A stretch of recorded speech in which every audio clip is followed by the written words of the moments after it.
असां में दोल हराम असांजी तरीक़त में ख़ुशूसन पीर साईं रोज़े धणी बादशाहजी में साईं मशण वारे साईं जी जमायत में पीर साईं ठुल्ला शरीफ़ वारनि जे में असां तरीक़त वारा साहिब आहियूं, तरीक़त ते हलंदा आहियूं, पंहिंजे मुर्शिदनि जे अमर ते हलंदा आहियूं।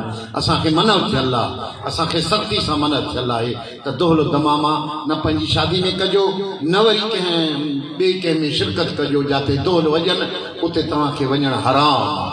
असां जिते दोल बि वॼंदा आहिनि असां उते न वेंदा आहियूं, असां अधु वाट तां ई मोटी हलिया वेंदा आहियूं। तंहिं करे असांजी तरीक़त पंहिंजी आहे, बाक़ी सभु कंहिंजी पंहिंजी मर्ज़ी आहे, जीअं हले उहा उन्हनि जी मर्ज़ी सोहा। बाक़ी मुर्शिदनि वारा पंहिंजे मुर्शिद जे चवण ते हलंदा इंशा अल्लाह ताला। मुंहिंजा साईं ख़ुशी ख़ुशी ई ख़ुशी आहे।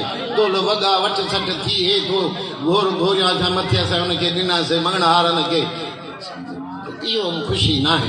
ख़ुशी आहे त दिलि जी नात पढ़िजे, सोने नबी जी तारीफ़ थिए, मुर्शिदनि करीमनि जी नात थिए, क़ुरान शरीफ़ जी तिलावत थिए त उते अल्लाह बि राज़ी, मदीने जो साईं बि राज़ी, त रहमत जो नुज़ूल।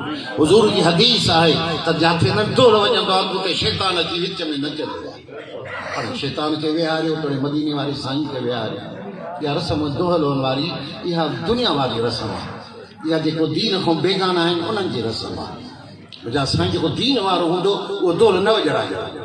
हा, उहा मस्जिद में कंदो, हे त गाज छनो पियो थिए अल्हम्दुलिल्लाह, न त आहे सुन्नत तरीक़ो मस्जिद में निकाह, नकुल विरहाइण, शैद विहांदी ठही अलाए नांदी ठही, रुॻो भत खाराईंदी, वात बि त मिठो कराए, सत मुठियूं भरे त मुला खे ॾिबियूं आहिनि यार।